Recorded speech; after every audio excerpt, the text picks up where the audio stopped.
So as if the transformation from something bird-like to something so otherworldly wasn't enough, as he's bouncing and dancing back and forth along the log, every time she moves, he has to move to counter her, to maintain the illusion and keep presenting the proper perspective.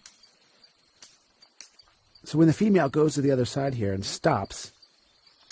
this presents a really interesting opportunity for us, because we can actually see something that the female never gets to see.